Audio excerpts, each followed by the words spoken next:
Print and electronic media ఆడబిడ్డలందరికీ ఈ అంతర్జాతీయ మహిళా దినోత్సవ శుభాకాంక్షలు మనస్ఫూర్తిగా రాష్ట్ర ప్రభుత్వ పక్షాన నా పక్షాన మీ అందరికీ తెలియజేస్తున్నాను. ఈ ప్రభుత్వం ఏర్పడిన తర్వాత మహిళల పట్ల ఈ తెలంగాణ రాష్ట్రంలో దేశంలోని అన్ని రాష్ట్రాలతో కంపేర్ చేసుకుంటే ఫుల్ ఫోకస్డ్గా గౌరవ ముఖ్యమంత్రి రేవంత్ రెడ్డి గారి నాయకత్వంలోని ఈ ప్రభుత్వం మహిళలకి పెద్దపీట వేస్తున్నామని మాటలతో కాకుండా చేతలతో అనేక కార్యక్రమాలలో ఫ్రంట్ రోలో నా ఆడబిడ్డలను ఉంచిన మాట ముమ్మాటికి వాస్తవం. 1 కోటి మందిని కోటీశ్వరులను చేస్తామన్న దాంట్లో భాగంగా గడిచిన సంవత్సరం సుమారు 23,000 కోట్ల రూపాయలు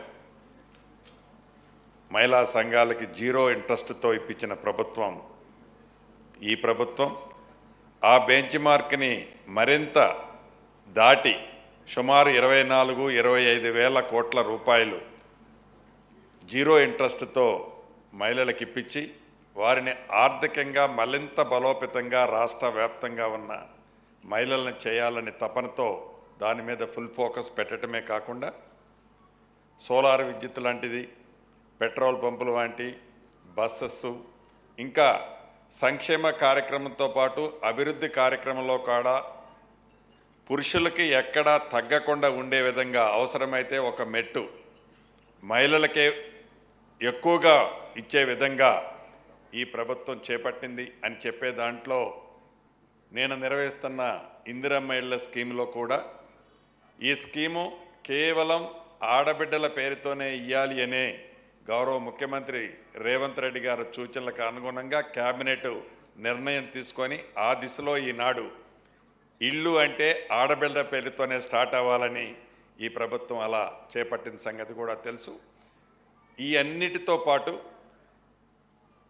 ముఖ్యమంత్రి గారు నేను ఈ మధ్య ఒకరోజు కూర్చున్నప్పుడు తప్పకుండా ఈ మహిళా దినోత్సవం నాడు ఈసారి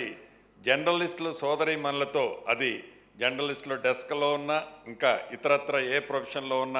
జర్నలిస్టులని సన్మానించుకోవాలన్నా ఈసారి మనం మెయిన్ ఏజెండాలు అది పెట్టుకోండి అని గౌరవ ముఖ్యమంత్రి గారి ఆదేశాలు సూచనలకు అనుగుణంగా ఈరోజు మిమ్మల్ని అందరినీ ఇక్కడ చాలా ఇప్పుడు కూడా నాకు చెప్పేది అదే. చూడన్నా ఎంత